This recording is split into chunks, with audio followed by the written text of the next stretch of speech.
If you would, be opening your Bible to Luke chapter 15.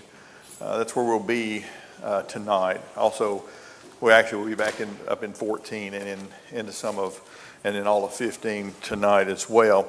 I wanted to, Lee mentioned that this is the last Wednesday of the quarter. I appreciate the good discussion and interaction that we had in here this quarter. That makes it much better for the teacher, and I know it makes it better for the student because you don't have to hear me for about 45 minutes. But I appreciate that and appreciate all the good discussion we've had. Also, I apologize too for being out the last two Wednesdays. 2 weeks, 2 weeks ago. It was something I knew ahead of time, and Carrie was able to fill in for me, so I appreciate that. Last week was almost last minute, so I apologize. I think Lee brought his class up here, and so I appreciate that. Tonight, we're going to be talking about the lost sheep, coin, and son. A lot of times we refer to this, when we look at this, we often just use it as the prodigal son. But as we'll talk, there's more to it than that. What I wanted to do tonight, right before we get into it, just a little quick intro, is let's do a quick recap of the parables we've talked about this quarter. All right, the first class was actually an introduction, but the second we talked about the sower. Key point from the parable of the sower, the word is for everyone. The word is for everyone. The two builders, other than being a great vacation Bible school or youth song, the lesson there is be doers of the word. If you remember in that parable, the man that built his house on the sand was the hearer, but he didn't do anything, and so his house fell. The Good Samaritan, other than the parable we're going to talk about tonight, well, I'll take that back. The Good Samaritan, across the religious world in general, is probably one of the more better known parables there is. Most people, we talked about there's Good Samaritan law. So that thought is out there, but probably the one tonight we're going to talk about maybe ranked right up there as far as familiarity goes. The parable of the talents. There was no zero talent man. We all have abilities. Some have more abilities than others, but we're all expected to do something. The unmerciful servant. Remember, we've been forgiven of a lot, and so we need to keep that in mind when dealing with our fellow man. Oops, got them stuck together here. Unjust steward. We need to use our money in view of eternity. You're blocking the way. No, I'm just kidding. The Great Supper. Nothing is more important than God. You remember that? They had the great feast. People were invited. They made excuse. They made things more important than God.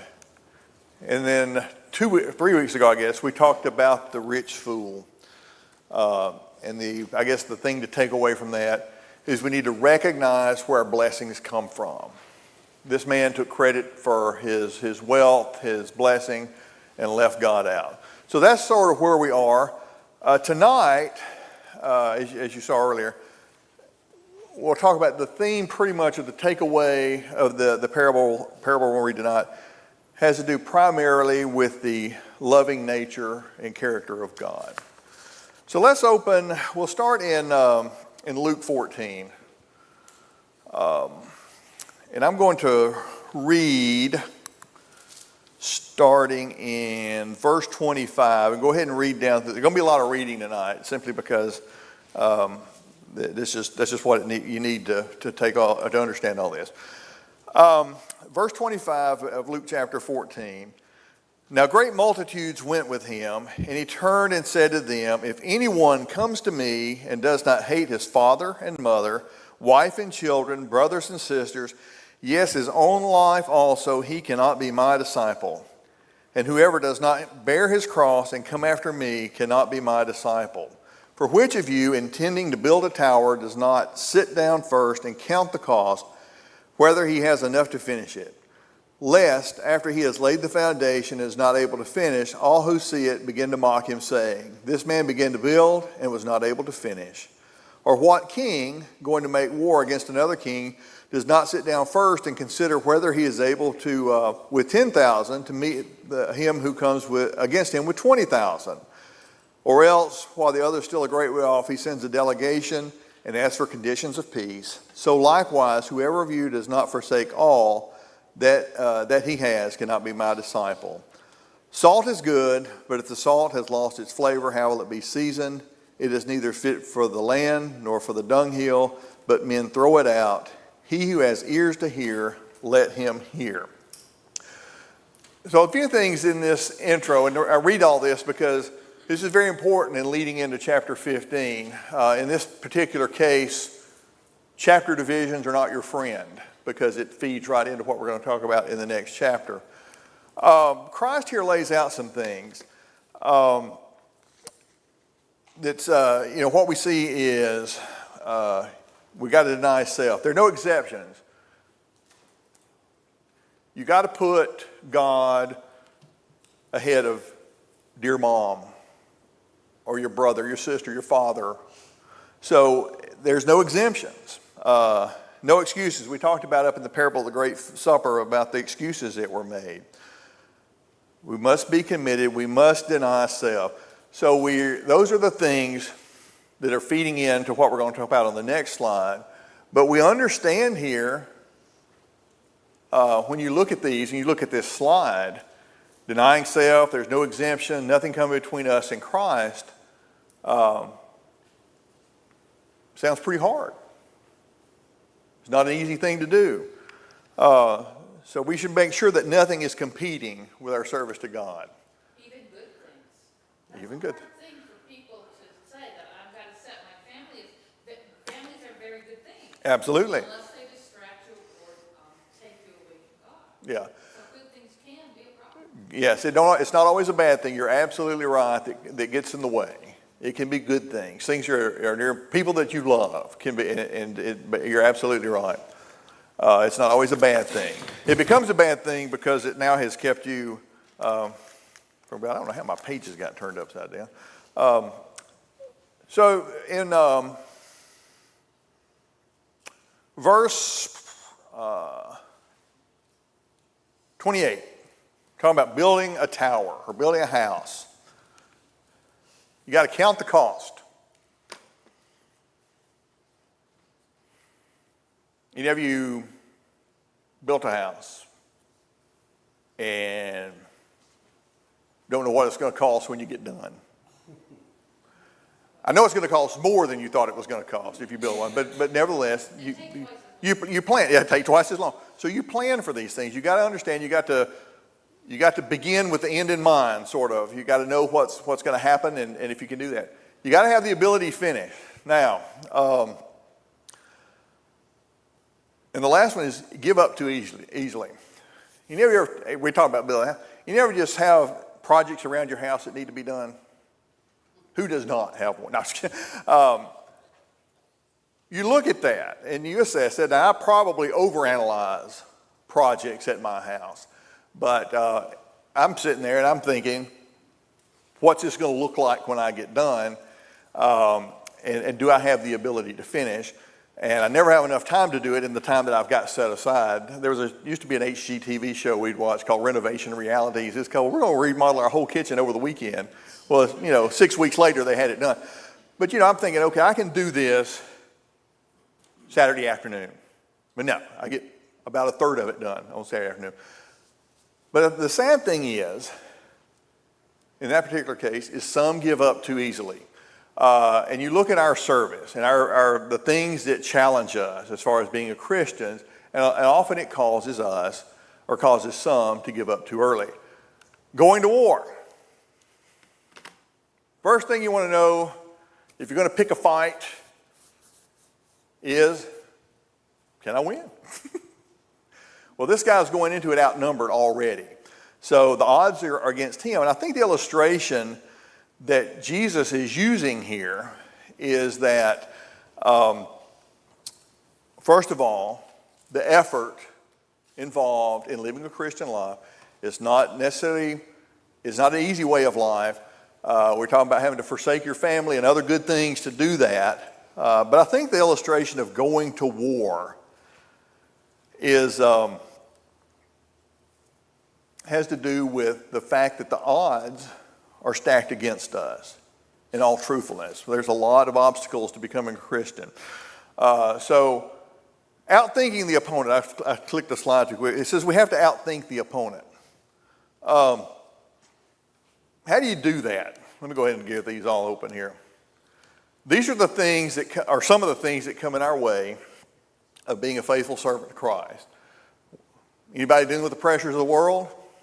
Most of us. Any false teachers out there? Absolutely. A lot of unbelievers out there. A lot of people that are just absolutely indifferent, don't care one way or the other, and then our own selfishness. But how do we combat that? How do we outthink that opposition, the things that are opposing us as far as being a good servant of God? One of the things that we talk about, We've got the guide right here. I mean, Here. those two illustrations, with the building a tower, it says, sit down. Yeah. To go to war, sit down. To me, that's telling me, contemplate, rethink this and think it over again. Well, Don't just have knee-jerk reaction. Yeah, you look at the king, the one with 10,000 people. You know, he thinks about this and he realizes he's outnumbered 2-1. It's not like we're all going to die trying. It was like, okay, I'm thinking through this. This is how I'm going to, come through this. But we've got the guide right here, and this is how we combat all of these things. And so we need to keep those things in mind and realize that when we face these things, there is an answer, and here it is. So the other thing I was going to mention too, there's my note I missed. The last verse or so in chapter 14 about salt losing its flavor. When Christ becomes secondary in our lives, we are now that worthless salt that's good for nothing but to be cast out and be walked on. So those are the things. This is how Jesus is introducing the parables that we're going to talk about in chapter 15, or the parable we're going to talk about in chapter 15. Do what now? It's almost like a recruitment kind of pitch. Jesus is, obviously being hyperbolic when he says, you must hate your mother and father. Yeah. And just saying, if you're not sold out, I don't want you. Well, it's also like that, but it's not like one would think too, if you're hearing that and they're trying to get you on board and you're thinking, this sounds really hard. Do I really want to do it? Yeah, do I really, really want to do it? So it's interesting, and we're going to read chapter 15 now. And I'm sorry I was going to take the time to read the whole thing. But let's look at Luke 15, and I will read on down to through verse 31 through the end of the chapter. So bear with me just a moment. Then all the tax collectors and sinners drew near to him, and the Pharisees and scribes complained, saying, "This man receives sinners and eats with them." So he spoke this parable to them, saying, "What man of you, having 100 sheep, if he loses one of them, does not leave the 99 in the wilderness and go after the one which is lost until he finds it? And when he has found it, he lays it on his shoulders, rejoicing. And when he comes home, he calls together his friends and neighbors, saying, 'Rejoice with me, for I have found my sheep which was lost.' I say to you that likewise there will be more joy in heaven over one sinner who repents than over 99 just persons who need no repentance.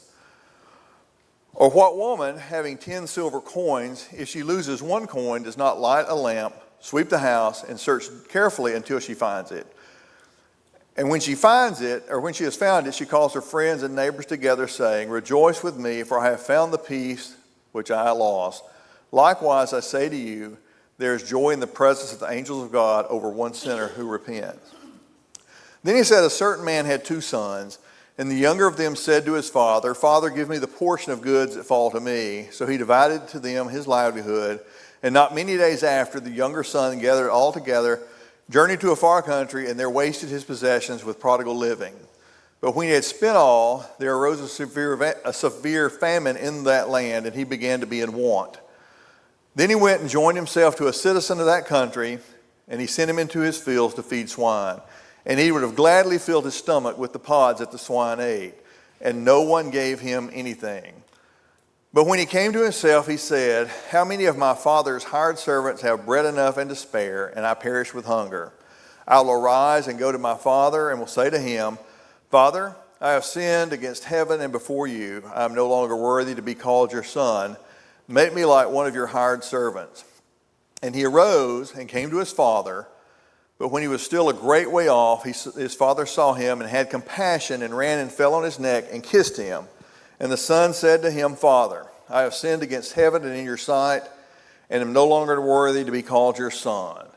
But the father said to his servants, bring out the best robe and put it on him, and put a ring on his hand and sandals on his feet, and bring the fatted calf here and kill it, and let us eat and be merry. For this my son was dead and is alive again. He was lost and is found, and they began to be merry.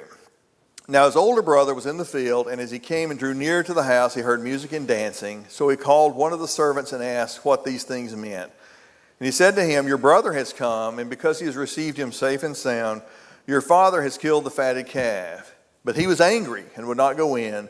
Therefore his father came out and pleaded with him. So he answered and said to his father, Lo, these many years I have been serving you and never transgressed your commandment at any time. And yet you never gave me a young goat that I may make merry with my friends. But as soon as this son of yours came, who has devoured your livelihood with harlots, you killed the fatted calf for him. And he said, Son, you are always with me, and all that I have is yours. It was right that we should make merry and be glad, for your brother was dead and is alive again, and was lost and is found. So,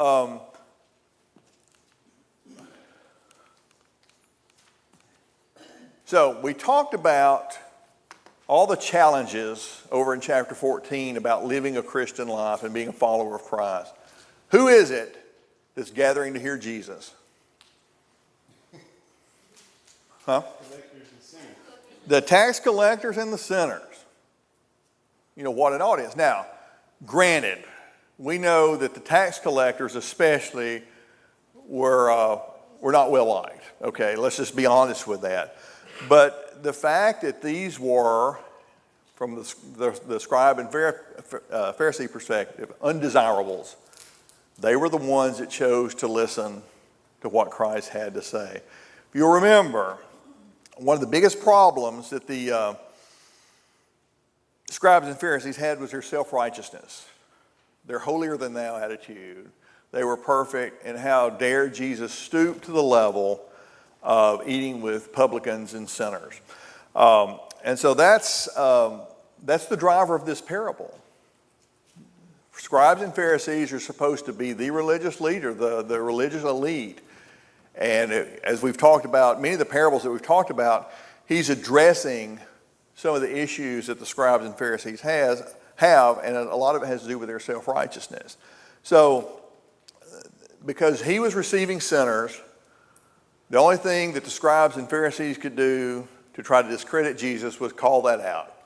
He received sinners. They were casting aspersions on his character. Look who this man is hanging out with. But we know for a fact that Jesus was not condoning the behavior of the sinners. We know he was not. I think one of the things that the world we struggle with, or the world, challenges us with, they have difficulty believing we can separate hatred of the sin from the hatred of the sinner. It does. It bothers him. If you speak out against homosexuality, then right away you're accused, you hate them. You hate homosexuals. And that's simply not the case. We speak out against murder. We don't hate murderers. So the deal is, that's what the world's defense mechanism is. They're trying to keep us, they won't let you separate, or they try not to let you separate the sin from the sinner. In this particular case, God loves those who have sinned. He died, while we were yet sinners, he died for us. Okay, but he don't like the sin. And I think what he was doing, this idea of teaching them and having them in his presence, he's condemning basically the inaction of the Pharisees and the scribes to receive these and even try to teach these or correct these individuals. Any questions or comments on that? One more time, you said you think that he was condemning the inaction of the Pharisees and scribes to even try. Yeah, I think that was one thing that's implied here is that I'm concerned about these people. They're sinners, and I'm trying to help them. The scribes and Pharisees had already rejected Jesus. He was a threat to them. And so I think that's what he's saying is I'm trying to help these people, and you and your self-righteous attitude, all you do is look down on them. Yeah. So I think that's what's implied right here. So anyway, they had no concern for the publicans and sinners. They were worried about their themselves. So let's talk. The other thing is this, and you can believe differently and still go to heaven on this, but Luke 15 is essentially a parable. It's not three, but it's a single one. If you notice, there's really not a break in all that. He continues. And all three are relevant to what he's trying to teach. So I know that even some of the material that I've studied, even some of the audios I listen to, here's the parable of the prodigal son. Here's the parable of the lost sheep. Well, it's one big parable, technically, but like I said, it won't cause you to lose your soul. All right, so let's look at a few things. So each illustration of the shepherd, the woman, and the father, they've lost something valuable to them. To the shepherd, the lost sheep represented a loss of his livelihood. Now granted, how many of you, just put yourself in his shoes, how many of you that have 100 of anything, if you lost one of them, would not rest until you found that one that was lost?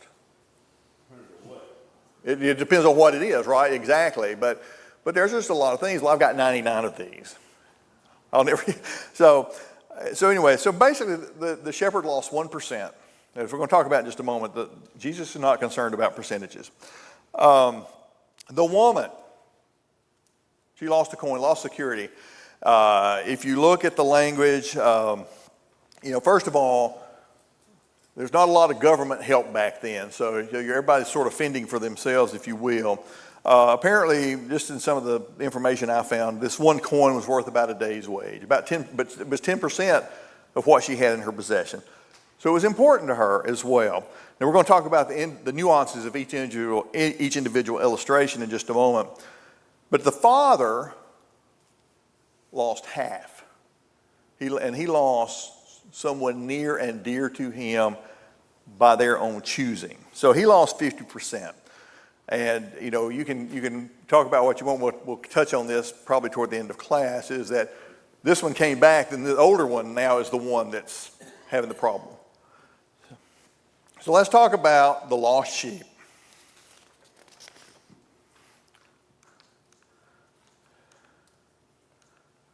All right.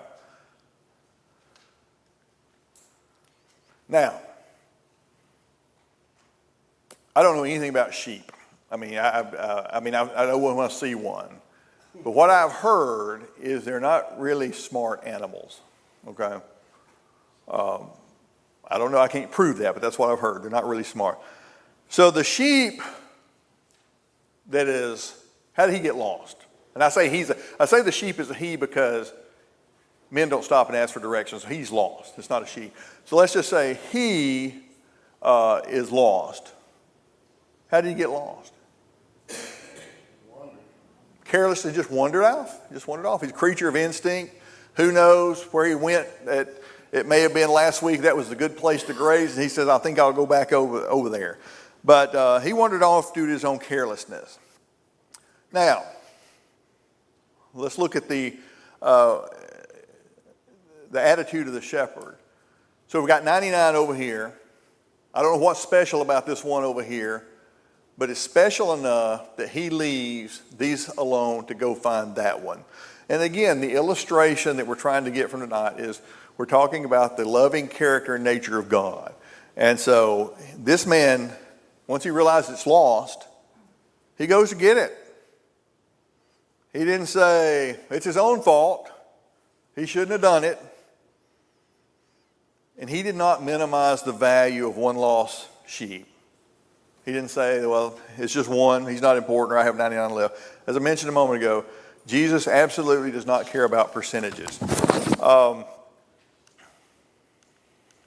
strikes me, Butch, that he knew how many he was supposed to have. Exactly.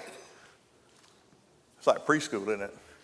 You got to know how many you got to have, right? When they come and say, how many you got? But you're absolutely right, Jimmy. That's the thing is, it's amazing to me. You got 100. I guess, again, don't know anything about sheep. I guess they all blend together when you're out there in the pasture or what have you. But he knew. He knew one was missing. So a few lessons from the lost sheep. What's the value of one soul? It's infinite. It's infinite. In Matthew 16 and 26, we won't take the time to read that, but it's, what does it profit a man if he gains the whole world and lose his own soul? So the importance of the individual soul is mentioned to us in New Testament. But I think the other thing we realize that is that Christ died for the entire world, John 1 and 29. He died for everybody. But to us, it's personal. And to all of us, it should be personal. So Christ came to die for my sins. He came to die for your sins. So Christ died for everyone, but it's personal. I think the other thing was, there's no indication that he belittled the sheep or scolded it or anything like that for running off. Like you do when your dog escapes and you find him and but he was not belittled. Or given a conditional return. Exactly. We're going to talk about that in a minute too. So anyway, once he was found, it was a time of rejoicing, not belittling, not browbeating, even though it was the sheep's own fault. So that's what we need to be aware of when we're out there, the value of that one soul, the level of effort that was put into finding that one, the fact that he actually put it on his shoulders and carried him back,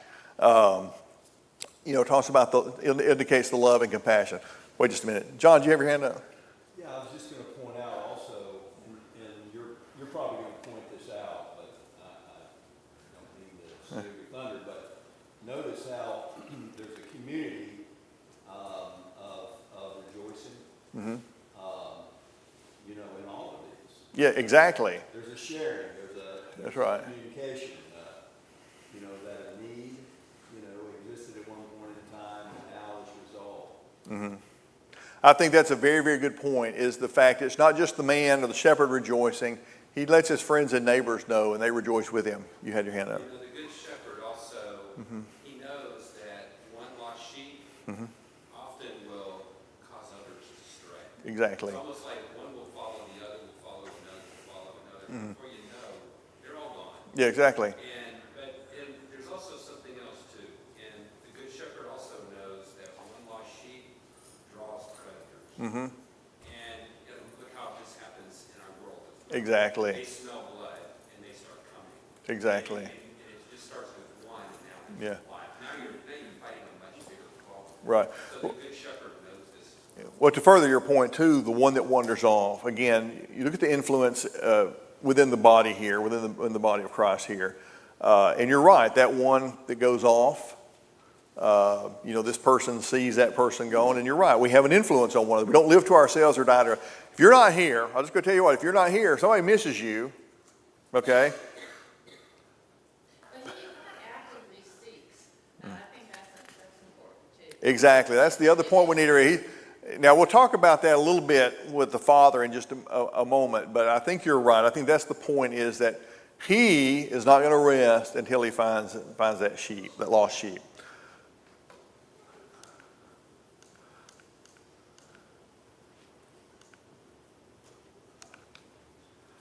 Similar thing here. The woman, she had 10 coins, and it says she lost one. We don't know how she lost it. Maybe her grandkids came to visit. When grandkids come and you can't find anything. I don't know, but the thing was, she again, it was a value to her. It was a little bit higher. We're not concerned about percentages, but it was probably a greater impact to her because of her livelihood and her security and things like that. But she didn't make excuses. We're not told how the coin was lost. We don't know if, whatever reason though, she did not try to rationalize the loss. Well, that's just one, it's a day's wage. I'll have that made up tomorrow after I get done with work or what have you. And she didn't minimize the loss, but she also did not hesitate or rest. She also got a clean house out of all this too, because she went the level of effort she went through to find that. But she didn't rest her, and she found it. Same thing. She calls her friends and neighbors and rejoices. I found that which I had lost. So, a few lessons from that, and then we're going to probably finish out the night on the prodigal son. Lessons. She took responsibility for the loss. She may not have been the one that lost it. It says she lost the coin, but I don't know if she physically lost it or forgot where she put it or what have you. We know that it was for probably some careless reason it was lost. That's how most things get lost. You don't do it on purpose. A couple of things is, again, the value of one's soul is of the utmost importance. Third bullet, a coin, a wayward member, is not useful if it's lost or not in circulation. If one of us are out here and we've wandered away, we're of no benefit to Christ.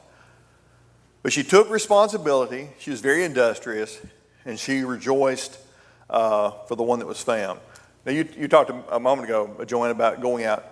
So the question is, after looking at these two stories, Cain asked the question, am I my brother's keeper? Am I? Yes. Absolutely I am. So we've got to recognize we have a responsibility. We probably all know someone that we may be a little bit closer to than others that some become unfaithful. And so we need to take that initiative to go and talk to them and see what we can do. And I love again, God, He's happy when somebody repents. He wants to celebrate when someone repents. And it's like, do we, sometimes, I think I question whether we see that as a cause for celebration. Right. And great rejoicing. Right. Now, at this point in time, after looking at these two illustrations, the scribes and Pharisees have really taken no interest in lost souls. As a matter of fact, they're trying to condemn the Savior who's trying to get these individuals to repent and be saved. So we got to be careful. Again, and this probably, I think we get into this in some of the conclusions that we'll talk about in just a minute, unless we have to just do the lightning around through them. But the fact that we don't need to have that self-righteous attitude, and we'll talk about that in this next illustration. The lost son.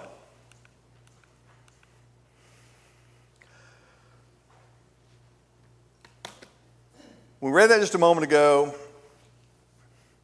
He's tired of his oppressive father. Give me my inheritance, him being the younger son.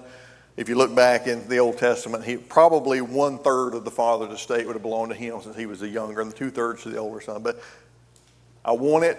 You're overbearing. You're cramping my style, whatever. And he wanted to get away.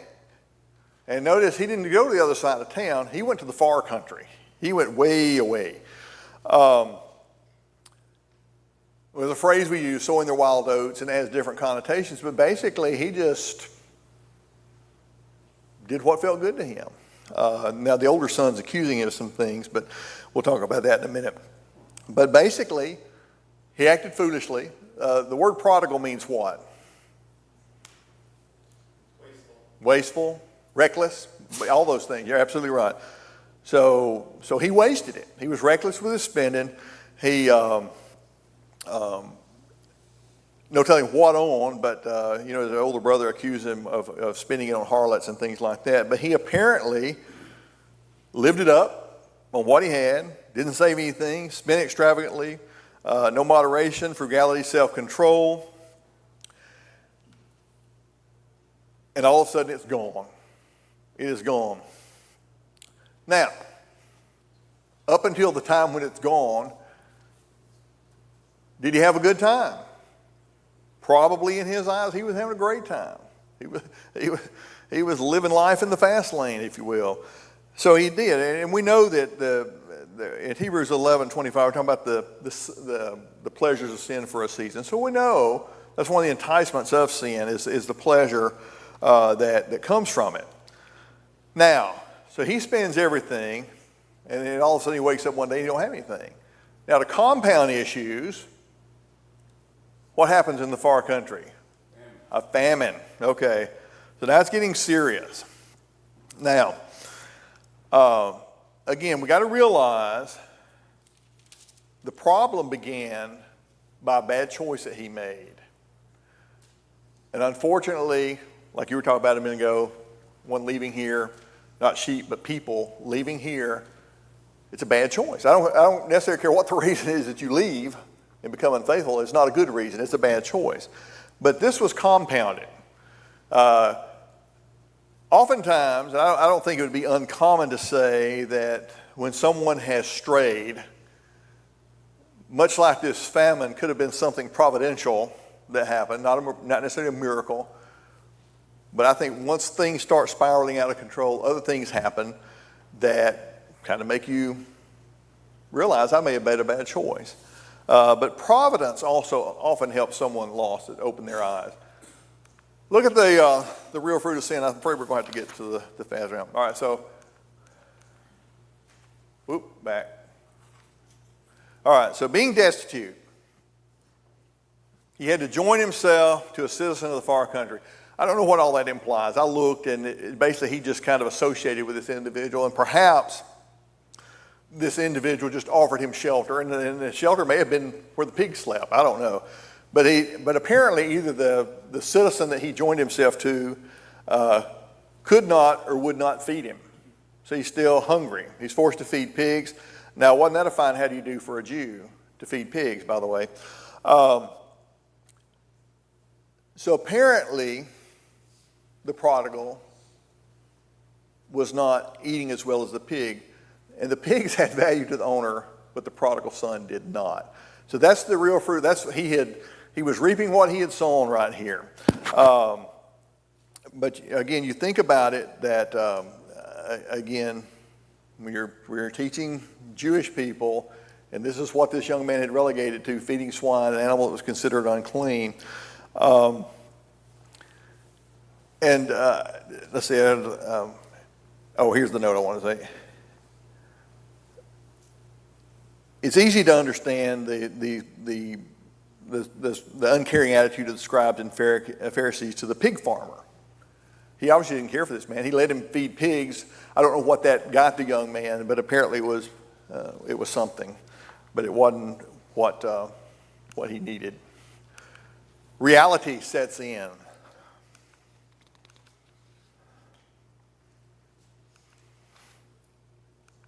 All right. He came to himself. Exactly. What does that mean, he came to himself? I got to stand here. John told me if I'm standing over there, I'm not on the camera. Well, I think the other thing is, he found the root of the problem. Go ahead. It seems to me it implies that perhaps the true person who he was not the prodigal, but the repentant son. But he lost whom he really was by the allure of the world. Well, I think that's one of those things too. This young man, he was not enamored with home life. Again, he felt like that was hindering him. Again, one of those challenges probably to trying to live faithfully is there's no lure out here that draws us or tries to draw us away. But I think that's what it means. I think, we're in Proverbs we see if you train up a child the way he should go, he will not depart from it. If you raise up a child the way he should go, that's always up here. And so I'm thinking that's what happened here. This man says, hey, this is not me. This is not me. If the scribes and Pharisees are still listening, they probably recognize that Jesus was pointing out what happened to the Jews. Mm-hmm. They did this exact same thing. They went with what was calling to them out of the world. Exactly. I agree with you on that. So he came to himself. All right, I'm coming to my senses. You see the shows where somebody's losing their mind, somebody slaps and says, snap out of it, man. Well, he snapped out of it. And he realized, hey, it wasn't so bad back home. And I think it's not just, I think one of the important things, I think this may be on the summary slide, but if we'll talk about it again. I think the middle bullet, the third one, sin has always promised the opposite of what it produces. I've heard it said a couple of different ways and in several different places that sin will take you where you never wanted to go, keep you there longer than you ever wanted to stay, and cost you more than you ever wanted to pay. The fourth bullet, it often takes the physical consequence of sin for reality to set in. If this guy, if he had an endless supply of money, he may have never come around. But because it ran out, now he's dealing with the physical consequences of his sin, then reality sets in. So he made up his mind. So when he made up his mind, when he changed his mind, to us that demonstrates the beginnings of repentance. Okay. I'm over here, I'm in the lowest place I've ever been in my life.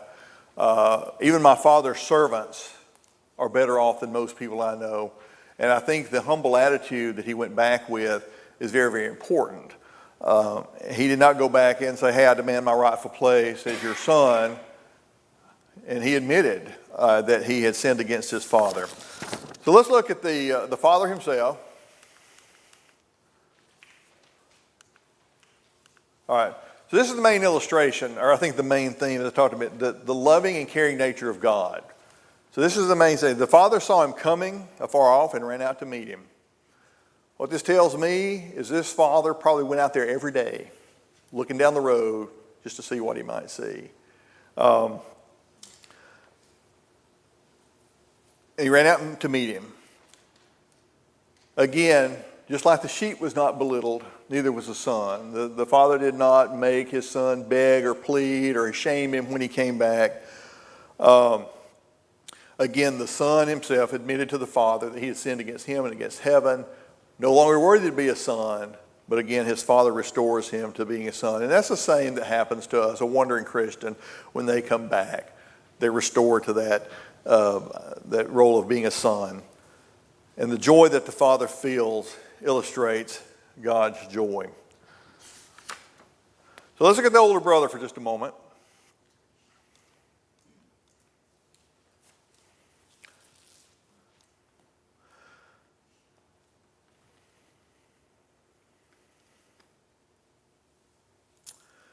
So the older brother kind of bears a striking resemblance to those detractors of Jesus, the scribes and Pharisees.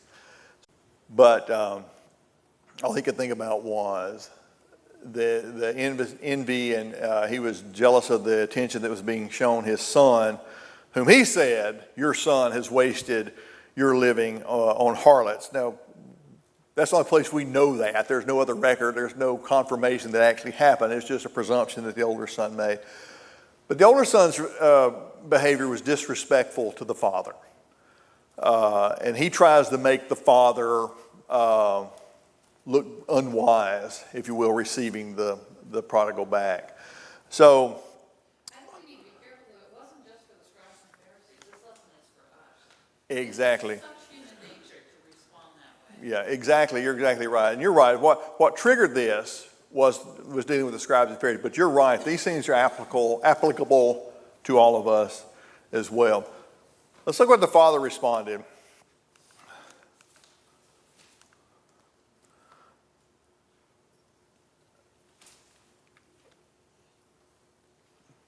He showed kindness to the returning son. Again, he didn't belittle him. He didn't make him beg or plead. He don't say you're going to sleep out here with the servants. you're my son, you're back, and you're here. But he also shows gentleness to the older brother. He did not come out and beat the older brother over the head and tell him how wrong he was. He just reassured him. And again, his joy did not subtract from the appreciation of the older brother. And the prodigal's return took nothing away from the older son. He didn't lose anything. The older son did not lose anything. But as Joanna's been saying several of you too, is what is our attitude when a wanderer returns home? Go ahead, Brandon. Now, he didn't lose anything. His daddy reassured him, say, all I have is yours. Yeah. But realistically speaking, let's just say his brother was dead. And I know his brother was given his inheritance pre-time and whatnot. But him being back in the picture, there had to be some threat of like, oh, maybe I'm going to lose what I thought was mine. We're going to split that too. And I think, just the same today, people look at it in the way we have a wayward Christian come back. That may to some other, and again, this ain't the attitude we need to have, but to some other Christians think of, oh, well, maybe I'll lose my stand in the church. To the first part of your question, do you think his father's reassurance helped him through that, where he says, now he's back in the pen? Absolutely. Okay, yeah. So anyway, the elder brother's behavior and thinking was unjustifiable, just like the scribes and the Pharisees. So let's look at a few lessons from this particular illustration. I think this is where a lot of the conversation has gone tonight. How do we respond when someone returns?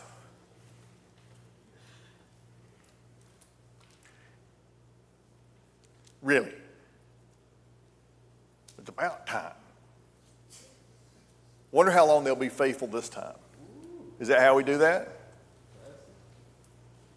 I know as someone returning, that's how you feel. And if you've been around here, not in general Timberlane, but church long enough, you've seen that reaction. So if you been the way of a person returning, that looks like, you're ready for somebody to trip out like that. I am a firm believer that when somebody comes and repents and wants to be restored, that they're forgiven and we should forgive them and all should be well. But we all know those individuals, if you've been at a congregation any length of time, there are those individuals that they're faithful for a while, they roam away for a while, they come back for a while, and they roam away for a while. So there's some that have a recurring issue with that. But again, the attitude is, it goes back to how many times should I forgive my brother? We should, when they come forward or publicly ask for prayers or whatever, as far as we're concerned, they're sincere and they're asking for forgiveness. Now, we don't have time to turn over there. It hurts when someone turns away.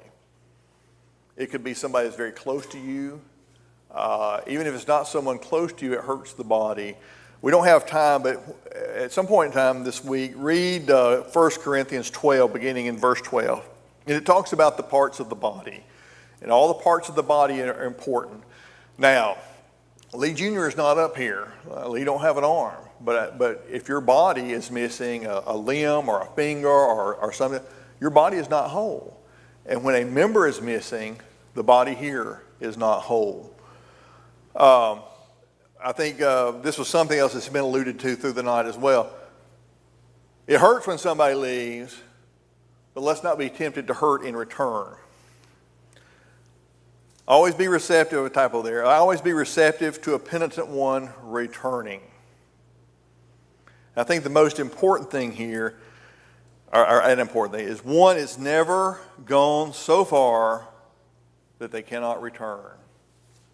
As long as they are alive, as long as they have their mental capacity, they can be reached. And I think this is the one, we talk about the Father, and go ahead. Well, you notice, speaking of the Father, notice that he focused, what's important to the Father is the relationship. Notice to the other Son, it was all about the stuff. Exactly. And his heart's not in the right place, it's about the relationship. I agree with you on that. And the last one here is one can only go so far to bring a wayward son home. There's only so much you can do.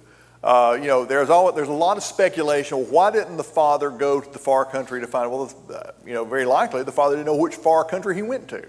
So there's only so much you can do. But nevertheless, go ahead.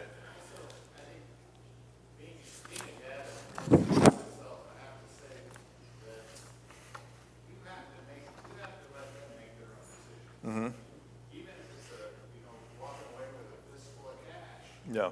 that you would like to give them some guidance. If they're ignorant to that guidance, well, all I gotta say is you're ignorant to learn. Yeah. I think that goes back to training a child in the way it should go. If they decide at 18 years old, whatever, they want to walk out of the house, you can try to reason with them. You may be able to, but most likely you will not be able to. I think a lot of it has to do with, and you got 4 sons. Listen, I had, yeah. Well, I grew up with 3 sisters, and all 3 of us or 2 sisters. There were 3 of us and 2 sisters. We're all just vastly different. We reacted to different things, differently. So again, that's what I was telling Jill one time. It says, me and my 2 sisters were raised identically. And here's kind of where we are right now with those. I'll spare you the details. But I think you're right. At some point in time, they're going to go, or could. They could go, and there's going to be very little you can do to stop them. I wanted to end with this. I hate to end kind of on a sad note, but in this case, there's a happy ending. The prodigal son, the wasteful son, recognized that he needed to return home, and he did. But the sad truth is, most prodigals never return, when you think about that. Most prodigals never come to themselves. There are some that would like to return, but cannot. Maybe they've become addicted to something, and they just cannot. This is something else we alluded to a moment ago. Some will not return because others will be unforgiving. Others are going to be judgy. If I come back, they're going to judge me. Not a good reason, but still, that's a reality. And there's no sin that you can't be forgiven of, but the sad reality is there are going to be consequences of that sin you may have to live with the rest of your life. So anyway, that kind of ends. It's about a minute till. There was one.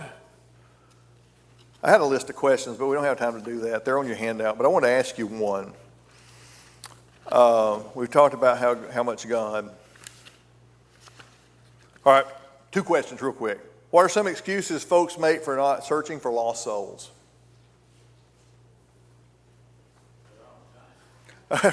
Nobody has time. We all have the same amount of time in a day. We don't make time. I think that's right. But yes, sir. This might be sort of the same, but they're not ready. They say they're not ready.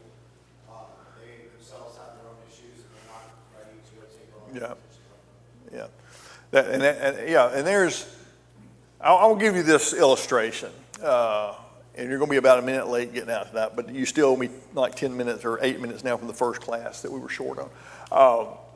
My grandfather was not baptized until he was about 70 years old. He worked all of his life. My grandmother didn't drive. He worked all of his life. And finally he retired at 70. He lied about his age so he could work till he was age 70. So nevertheless, all this to say, when he was, I guess the first or second Sunday after he retired, they showed up the small congregation in the town where they lived. It was about 20 minutes from us. They went forward and were baptized. And within a month, my grandfather was going to talk to somebody, because it's a small town, everybody knew everybody. Well, he was friends with this guy that had fallen away. So he goes and talked to him. So you're right. There's a lot of people that would have used that excuse. Well, hey, I've only been here 3 weeks as a Christian. I don't know what to do. But I think we've got to get out of our comfort zone a little bit. Last question. Is there a point of no return for a wanderer?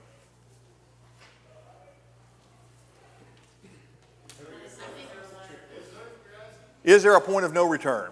I would say no. There are going to be circumstances that come up. If they lose their faculties or stuff like that, then yes, they may be. But someone that... Harden their hearts to the point that they're no longer receptive. Exactly. But there's still that chance. Exactly. All right. Well, listen, I appreciate your good comments, your good attention, your good participation. It was a fun quarter for me. You know, parables are something that, we hear preached on from time to time, but it's good to go back. I learned things, and you learn new perspectives on parables that I hadn't thought about. So it was a good opportunity for me as well. But I appreciate your good attention, your good participation in class, and we'll see you all on Sunday. Travis, do I need to make your announcement? Do I need to make your announcement about locking up?